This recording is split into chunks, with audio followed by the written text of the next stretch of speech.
Morning, good afternoon, good evening, everyone. My name is Arno Patai. I'm a field application engineer at Enritsu Company. And today we are going to continue. This is the second part in our series, Vector Network Analyzer Fundamentals. We're going to continue with the second part of the fundamentals webinar. Those of you that attended last week, we covered the reasons why users need VNAs, some of the common VNA terminology, and we talked about the basic measurements. So primarily this was covering the reflection, transmission characteristics that we use the VNA to measure, and then compiling that information into a matrix that's known as the S-parameter matrix. So that was the basic measurements that we covered. Then we reviewed the system architecture of the VNA and highlighted some of the key components and some of the trade-offs in those key components to address the needs of the instrument and to get the highest possible performance and flexibility. So for those of you who missed last week, it is a recorded event, so I do encourage you to attend that.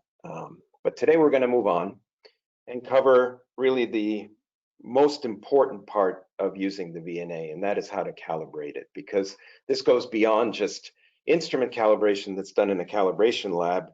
This is really what is incumbent on the user. The user needs to perform this calibration in order to get useful measurements out of the VNA instrument.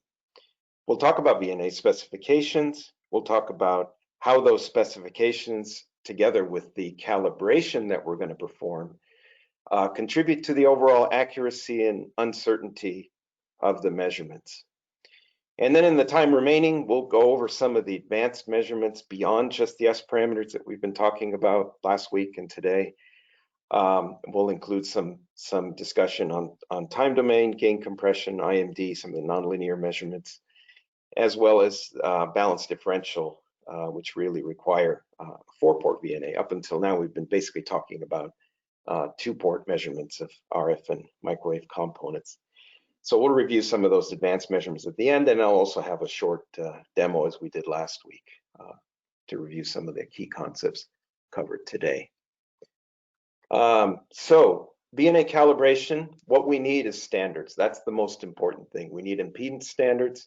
We need to be able to basically train the instrument on what is a perfect 50 ohm system and set the reference plane and calibrate with our through line and other components that are required. We also have mechanical cal kits that have the standards, but in addition, we have an automatic calibrator as well that makes the job of calibration a lot easier because the standards are inside and they're switched. We'll review the types of calibrations because we'll look at both 2-port and other calibration types that can be performed. And then we'll review the specific algorithms that are required to compute the calibration error coefficients, which are then applied to correct the measurement for these various things that are non-ideal about our setup. And no instrument is perfect 50 ohms. No instrument is going to have no insertion loss. So there's things that we're correcting for, and that is the whole purpose of the calibration, is to make our system perfect so that we can make accurate measurements. So again, instrument calibration is what's done in a cal lab. So this is where when you send your instrument to a service center, they produce a calibration certificate. In the case of the VNA, this process is pretty simple. It's just measuring the power or adjusting the power. So in other words, a power calibration, checking the frequency and adjusting that as required. But those are really pretty small compared to what is left for the user to do, because without that, we cannot make accurate measurements with the VNA. So we want to do the following when we're doing the user calibration. We want to establish a 50 ohm reference. We want all our measurements, obviously, in RF and microwave to be referenced to exact 50 ohms. So we want to establish that reference at both ports. And then we want to set where our reference plane is going to be for the measurement, because we don't want to include in the measurement everything else outside of the device under test. So we want to remove contribution due to cables. We want to remove contribution due to the fact that the instrument is not perfectly 50 ohms. We want to correct for the fact that couplers that we talked about last week, the reflectometers are not perfect, that they have some leakage. So all of those things are treated in the user calibration or the measurement calibration. And as I said, we're going to use either a manual calibration kit with a number of standards, open, short, load, typically standards in there, or we're going to use an automatic calibrator that pretty much does the job for us. We just have to hook it up and press go. And then we apply the various algorithms to obtain those calibration coefficients that we use to then correct the raw measurement to a calibrated measurement. So we could use SOLT, that's the most common algorithm, but there are also other algorithms such as LRM and LRL that make use of different standards depending on the algorithm. And of course, the AutoCal has its own complete algorithm as well. So again, a VNA can't make accurate measurements unless we perform this user calibration. So it is fundamental to making accurate measurements. So as you can see in this diagram, we have the two VNA ports, and the dashed red line is where we actually want to reference our measurement to. We don't want to include everything outside of that red dashed line, which would be the cables and the instrument itself. We want to just isolate our measurement to what's in between those two dashed lines. So we want to define our reference plane as 0 dB, 0 degrees phase, and remove all the systematic errors that are due to the instrument. So things like source and load match, directivity, isolation in the instrument, and also the frequency response of the cables that are connecting to the device. All of that is going to get removed in this process, and we refer to those errors as systematic errors. Then in addition to that, there's a whole nother class of errors that are random in nature and are not possible to be calibrated out, at least not completely. And those relate to connector repeatability, cable stability, changes in the environment can also cause drift and can enter error as well. So what we try to do here is control those factors as much as possible so as to minimize them and gain the most accurate measurement we can. So we need calibration standards, as I pointed out. For the S parameter measurements, typically they'll be either discrete standards in coax or waveguide. The cal kit is going to be selected based on the interface of the device you're testing. So it'll be a certain connector type or a waveguide type, and there will be included in that cal kit a variety of standards. Open, short, load typically is what you'll have. The AutoCal module, which is the next item there on the right-hand side, has connectors on it, and internal to that box is all of the standards, and those are basically going to get switched through serial control of the AutoCal module from the VNA. So this is an automated calibration, makes it a lot easier to use. Just hook it up, and through the menus you start the cal, and once it's done, it'll tell you it's done, and it'll also do a short verification to confirm that it's good. We also have other cal kits depending on the configuration of your device under test. So we have a microstrip cal kit that we typically use for connectorless measurements. So a device like a substrate, ceramic substrate with circuit on it on a substrate that would fit into a fixture. So those substrates are used to first calibrate the fixture before you test your device, in the case of no coax connectors. And then wafer level measurements have their own set of calibration substrates that are frequently used that also have the standards on them, and you just basically touch down on the standards during the calibration process and measure them. So those are all the calibration kits that could be used for standard S parameter transmission reflection measurements. But as I've been alluding to in these presentations, there's a lot more that today's modern VNAs can do. We can not only sweep frequency, but also sweep power. So if we're doing power type measurements, either gain compression or intermodulation distortion or IMD measurements, we need to have a power meter to actually calibrate our system, because now instead of doing ratio measurements as we've been talking about for S parameters, we're going to look at a non-ratioed measurement where we're strictly measuring power. So we need to have a power reference, and the power meter provides that. So that's another tool used for calibration.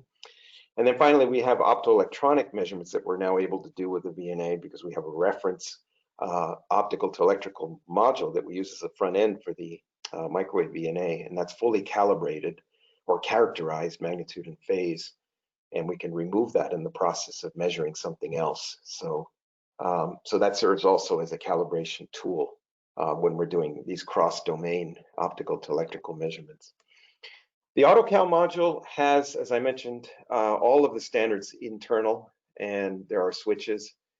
And then under control, serial control of the VNA, we switch the various standards to complete the calibration.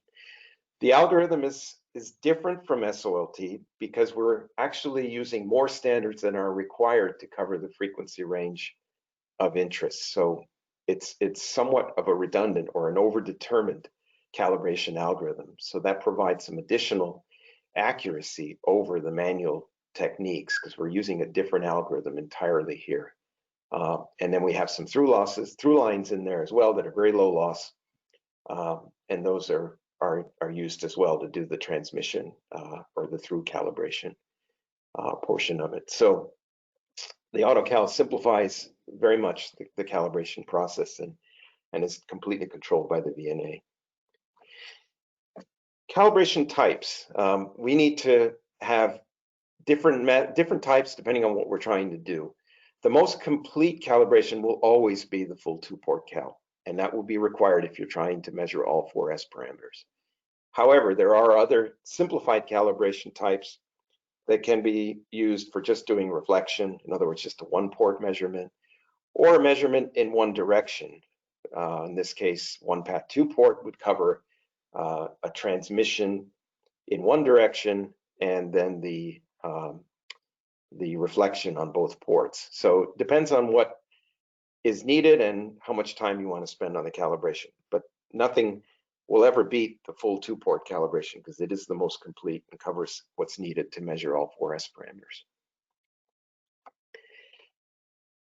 VNA calibration. Again, let's review the purpose. We're trying to reduce all the systematic errors for both ports, forward and reverse, everything that's non-ideal about the instrument, as well as removing any contribution due to the cables that are connecting to the device. So for that, we recommend a full 12-term calibration. So we're going to use one of the following techniques. We're going to either use the short open load through, which is the most common calibration algorithm that's used, especially in the case of coax. But there are other algorithms depending on what you're measuring and what is the configuration, because in some cases it may not be convenient to have SOLT. You may only have lines that are basically perfect 50 ohm lines of various lengths to cover a certain bandwidth of interest with a reflex standard, or maybe you add a match, or in some cases you don't have an open, so you're going to use an offset short technique. This is in the case of a waveguide calibration. So there are some permutations to the algorithm that allow you to select the cal standards that are most optimized for the configuration. Then in addition to that, there's always going to be technique, care, knowledge, how you torque your connectors, how clean are the connectors. All these things can contribute to some of the random errors that I described earlier. These can be controlled, certainly, and they need to be watched, obviously. As we're going higher in frequency, they become more and more important. Calibration algorithms. This is a more in-depth look at the different techniques that we have. SOLT, as I said, is the most common, not always the most convenient, because you have to have well-defined standards, and sometimes you don't have that, depending on the configuration of what you're measuring. Offset short just simply removes the open and adds a second short with a separate offset length. Same math as SOLT. It is a little bit band limited as a result, typically used in banded waveguide applications. We can actually add a third offset short and eliminate the need for a good termination, which is difficult at high frequencies. So this is another technique that's based on the same math, but utilizes different standards. And then we also have cases where we don't have a well-defined through. So we use what's referred to as a reciprocal through in those cases. So that might be in some of the examples where you're going from one connector type to another, but you still need a through line to do that. But you may not know the exact electrical definition for it. In other words, you don't have the loss or the line length information. LRL, TRL, this is a whole different algorithm, and it makes use of lines of different lengths, highly accurate, obviously transmission lines, 50 ohms. This is common in on-wafer scenarios, and this is really one of the best calibrations for broadband, especially when we add the two reflect standards. So we have both the open and the short, but it does require the low definition. In some cases it calculates that, but it is a common technique that's used in wafer level calibration. So how does calibration work? Once I make all of the measurements of the known standards, we compare that to what that value should be, and it will not be that value since there are some errors there. We're going to calculate that difference vector. So that error coefficient is that vector that basically is the difference between the raw measurement we're making with the VNA uncalibrated and what is supposed to be the actual performance of that standard. So that difference is the error. We store that error coefficient, magnitude, and phase at every frequency and data point that we use in our calibration, and then it's applied when we make the measurement. So the VNA will continue to make a raw measurement, and then when the calibration is applied, we're correcting that raw measurement and making it accurate. So we compile what's known as the 12-term error correction model. So this is all of the error terms on both ports. If you do the full 2-port calibration, you'll have 12 error terms that will describe all of the inaccuracy or the non-ideal nature of the instrument and the cables connected to the device. So we're looking at transmission frequency response, both forward and reverse. We're looking at the reflection frequency response. So this is all going to be part of how we calibrate out the cables. For instance, source match, load match is going to deal with the fact that the ports are not perfectly 50 ohms on the VNA. Directivity is addressing the reflectometer that's internal to the instrument and the fact that it's not perfect. And then isolation is frequently omitted with today's modern VNAs because isolation between the two ports has really been improved with today's modern hardware. So oftentimes that one is not required and does not contribute to the overall accuracy. So these are the systematic errors, and these are reduced by the measurement calibration that we're going to perform as a user. As I mentioned earlier, there are other errors that we cannot simply correct for. These are things we'll have to control, either through the environment, through the stability of our cables. So we want to use good test port cables. That's definitely important. Connector repeatability, because we're always connecting and disconnecting things. So all of these are not predictable, and therefore we cannot fully correct for them.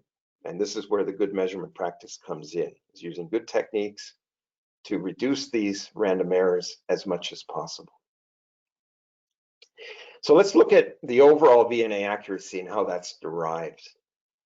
We start with our instrument specifications, and then we perform the calibration. And once we've done that, the uncertainties are going to be determined by both the specifications of the instrument and how well we do our calibration.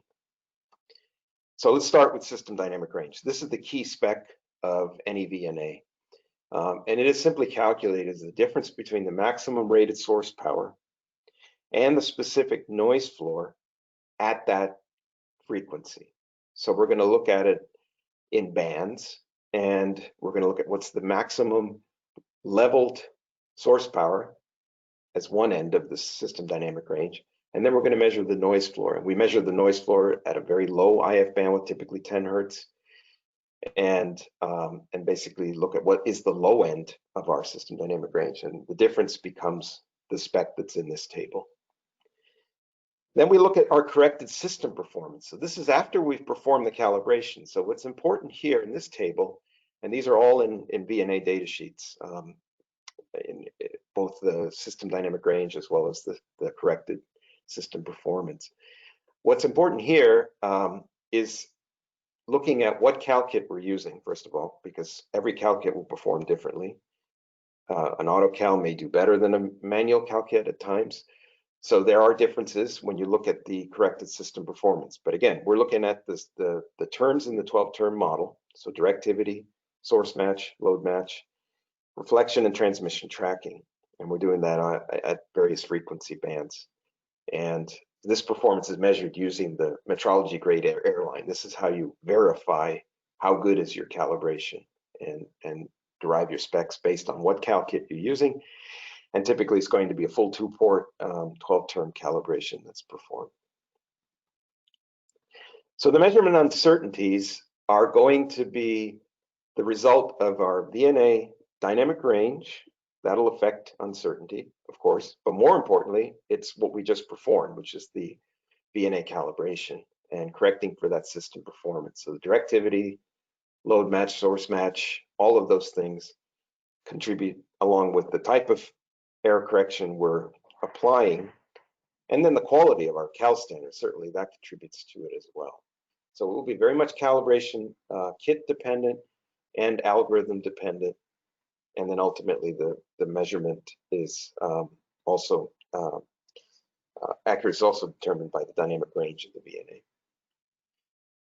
And then we have the additional calibration stability and connector repeatability, which are part of the random errors. We do assign a factor to those and enter that into our uncertainty model. And then what is the DUT that we're measuring? Is it low loss? Is it higher loss? All of that will also be factored in to determine what the exact uncertainty is of the measurement. So we have on the NHTSA website some uncertainty software tools that allow you to generate the curves, which I'm showing you now in the next slide. And these curves are going to be a function of the cal kit you're using, the algorithm that's being used as well, and the loss of the device. If it's let's say it's a passive device, along the x-axis is going to be the transmission for that device in dB. And then on the y-axis is your uncertainty. So we're looking at both the transmission magnitude as well as the transmission phase uncertainty and the reflection magnitude and phase. And again, all of this is determined based on what it is we're trying to measure. So you can see that it's going to have a different level of uncertainty as we increase the loss of the device we're measuring, so we're getting closer to the noise floor. And also reflection measurements start to become more uncertain at higher reflection coefficients. So that covers the calibration portion. In the remaining time I have, I'll talk a bit about the advanced measurements that can be performed with today's modern VNAs. We'll talk about time domain, some of the nonlinear measurements such as gain compression, IMD, and then 4-port balance differential. Time domain is basically an inverse fast Fourier transform of the frequency domain data. So we're using an inverse FFT algorithm to convert frequency domain data into time. And by doing that, we're able to look at things like discontinuities in cables and connectors on the transmission line. And we can look at that as a function of either time or distance. So we can pinpoint exactly where we may be having some issues as far as matching goes, or we have some discontinuities where we're getting large reflections. So we want to measure these devices in both frequency and time domain, because if we just look at them in frequency domain, we're just going to see a large reflection or a return loss that approaches 0. So not very interesting. So we take that frequency domain data, do an inverse FFT, and now all of a sudden we get additional insight on what's going on along the length of that device that's actually contributing that that return loss frequency domain plot that you see above. So the time domain exposes a lot more useful information that is not seen in frequency domain. And time domain resolution, because of the way the algorithm works, is going to be inversely related to the frequency bandwidth. And this is referring to the bandwidth of the instrument. So if you have a 40 gigahertz VNA, you're going to get a certain resolution. If you have a 50 or 70, you're going to get a better or narrower resolution. So the ability to actually distinguish different or resolve different discontinuities is based on how much frequency bandwidth we have in the instrument. So obviously we get to 110 gigahertz, we improve the resolution quite a bit. Another way to look at this information is through a TDR display, something that looks like the TDR. We use low pass time domain to do that. So this requires a harmonic calibration where the start frequency is equal to the step size. So that means that every frequency point in our sweep has to be harmonically related to the first point. And that's what defines a harmonic sweep. So a harmonic sweep is required to do low pass time domain processing. But when you do that and you display the impedance plot, you can see much the same results that you would see on a TDR display. So TDR, of course, is a time domain instrument. So we're trying basically here to do the same thing. And by having more frequency bandwidth, in other words, having not only the high frequency data, which gives us the resolution, but also the low frequency data, which gives us additional accuracy to get better impedance measurements, we can resolve, in this case, what the impedance is on the line. So this is a Beatty standard, which has 50 ohms at the beginning, then it switches to a different impedance and then comes back to 50 ohms. And that's precisely what we're seeing on this TDR display, is that 25 ohm section of the Beatty line. So that was for reflection. For transmission, we're able to look at what is called the eye diagram. Basically, we're converting frequency domain data, in other words, the S parameter data, again through an algorithm into time, and we're applying it in the transmission sense. So we can see an eye diagram, either NRZ or PAM4, and look at our interconnects and characterize them not only in frequency but also through this algorithm, see what the impact is in time and see what the eye closure looks like. Gain compression, here we're sweeping power as opposed to frequency. So the x-axis now becomes power and the y-axis is going to be an absolute power measurement that we're making with our receivers. So we're going to sweep the power from some level to some other level, and we're going to look at the linearity at the output side. And we can compare both the sweep on the input with the sweep on the output, and where that output curve starts to compress by 1 dB, we're able to capture the gain compression point. So that's what the software in here does. It captures the gain compression point.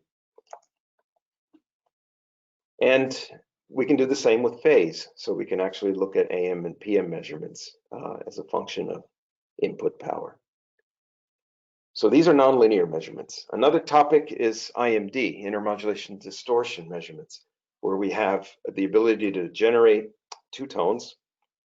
If we have a dual source VNA, we're able to do that, combine them, and then inject those two tones into the device that we're testing and characterize its nonlinear properties. So what you'll get at the output will be the two fundamentals as displayed there, and the third order products will be the next, and then there'll be the fifth and the seventh. So we're able to look at all of the higher order intermodulation products, but most importantly, it'd be the third order if we're trying to look at third order intercept points of a active device. So here we're able to do something that a spectrum analyzer can do as well. But what's nice about the VNA is that it not only gives you the spectrum analyzer plot like is shown there with the two tones and the products, but we're able to sweep that over frequency and actually capture the behavior, not only at one frequency, but across a whole band of frequencies.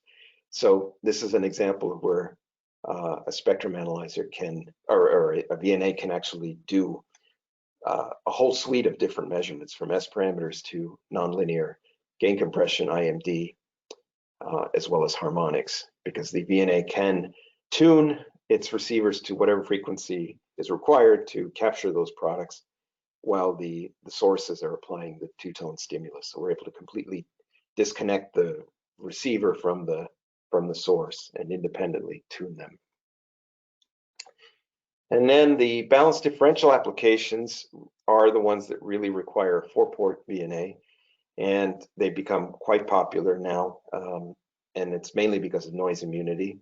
So differential signaling stands up better to the noise than single-ended does. So we see a lot of different amplifier, filter designs, transmission lines, interconnects that are moving towards differential interfaces. And again, the key benefit here is that while we have our differential signaling, which means one side is 0 degrees and the other side is 180 degrees, the noise gets canceled out as a result. So we're able to get our signaling through while at the same time canceling the noise. So when we're using a 4-port VNA to do this, we end up redefining the 4-port VNA with 2 single-ended pairs and creating a new port 1 that's purely differential, that's composed of single-ended ports 1 and 3, and a new port 2 that's composed of single-ended ports 2 and 4.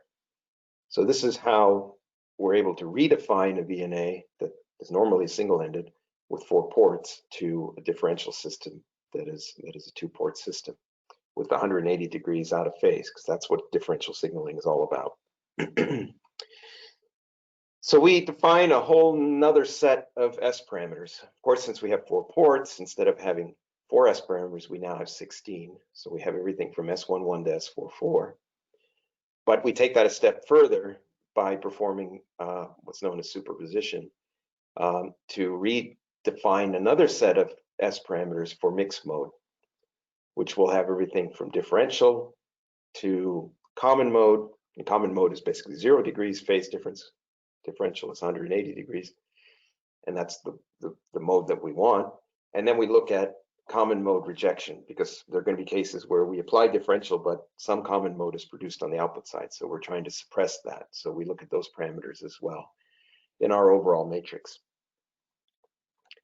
So some of the common differential measurements would be insertion loss, or if I'm looking at a backplane or a transmission line. I want to measure the differential loss from input to output. So the terminology changes slightly here. Before we had S21, now we define it at SD2D1, which means it's differential at the input side and differential at the output side. So we're looking at the loss here. It could also be gain if it was an amplifier. And then we have return loss that we're measuring at both the input side and the output side. So this is a lot like the S11 and S22 measurements we talked about earlier, but now in a differential sense. And then we look at the balance, or the common mode rejection, between the differential and common modes. And so that will be a mixed mode S parameter that has differential input, but a common mode on the port 2 side. And then there's crosstalk measurements, both near end and far end crosstalk measurements. So we're looking at different cross pairs here. These are single-ended S parameters, because we're simply measuring how much signal is coupled from one line to the other. And that's, again, something that we're trying to control when we do our design. Time domain, line impedance. So this is the impedance profiling I showed earlier. This is also done here. Of course, now it'll be referenced to 100 ohms rather than 50 ohms, because it's a differential system. So all of these measurements can be performed with a 4-port VNA. Now, how do we perform them? There's a couple of different ways.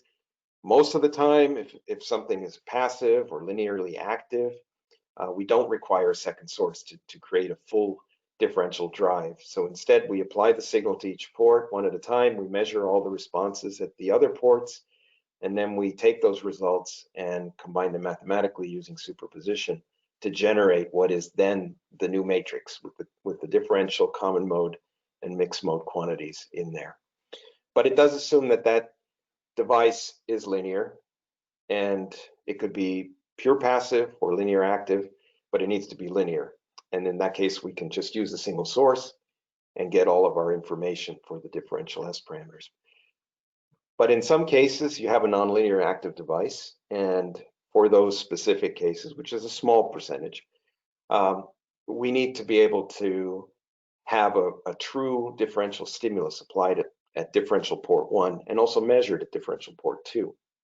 So in this case, we do need a second source, and we need to be able to differentially control the phase of that second source so that we can apply a true differential signal to both ports.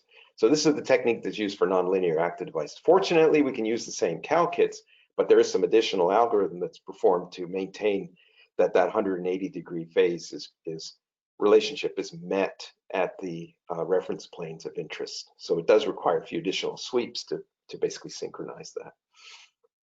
All right, and then finally a summary.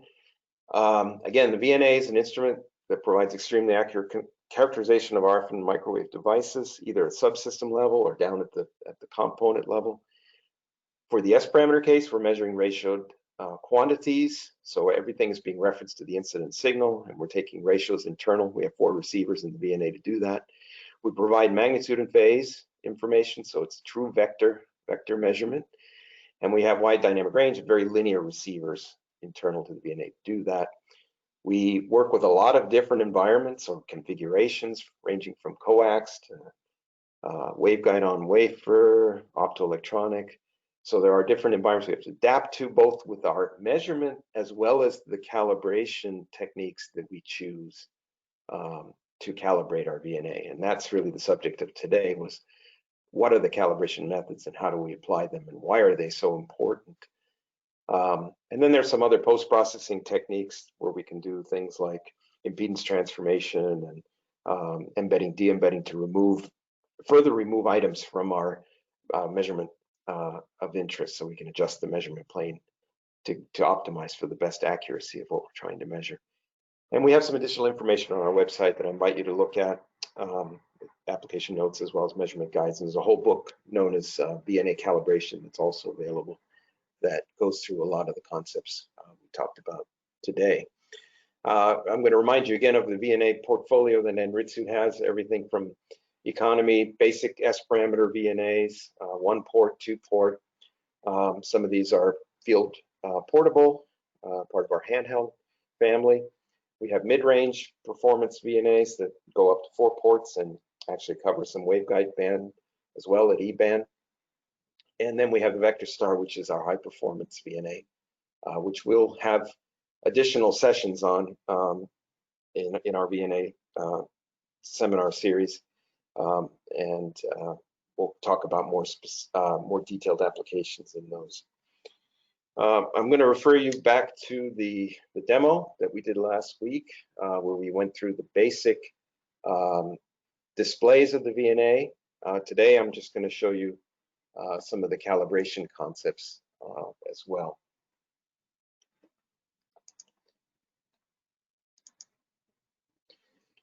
Okay, last week we covered the channel and the trace menu, which is where you set up your instrument state. Very important to do that before you calibrate. And then the trace menu, which covered how we're going to display and what we're going to measure first and how we're going to display and scale it. Over here is the calibration menu. So that's basically the next place we go after we've set up our instrument the way we want it. And we go into the calibration menu, and we're able to choose between manual and automatic calibration. So the automatic calibration case is very simple. It's either going to be 1 or 2 port. This is a 2-port 110 gigahertz VNA system I'm showing you. But in the case of the manual, it can also be 1 and 2 ports. But then we can also do the basic calibrations that are either transmission or reflection only, or 1 path 2 port where we're just looking at one direction. But in most cases, we're going to want to do a full 2-port cal. And in there, we're able to select what calibration we want to use. So all of our calibration algorithms are listed here. And we choose the one that's appropriate for the configuration that we're measuring.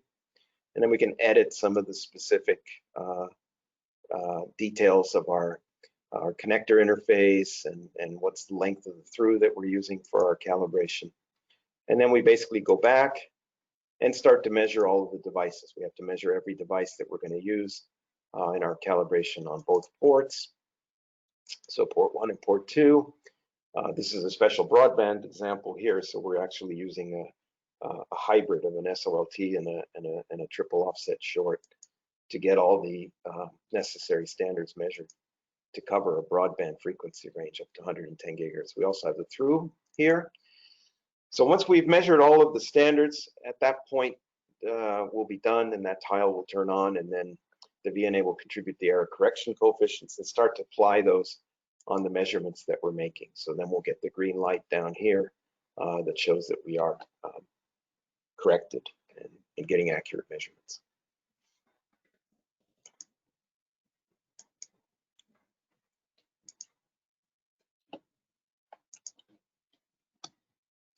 And that's it. That is the end of the presentation. Now, if there are any questions, I'd be happy to answer them. Thank you, Arno.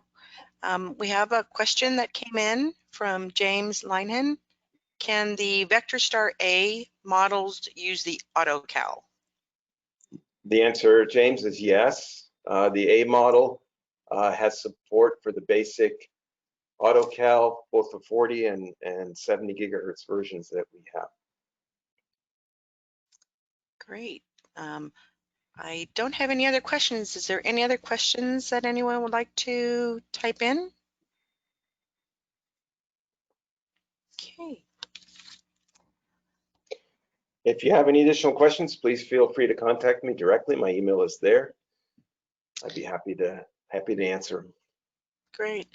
Thank you, Arno. And on behalf of Anritsu Company and our presenter, thank you for joining us today, and have a great rest of the day. Thank you for attending our webinar. Goodbye. Thank you.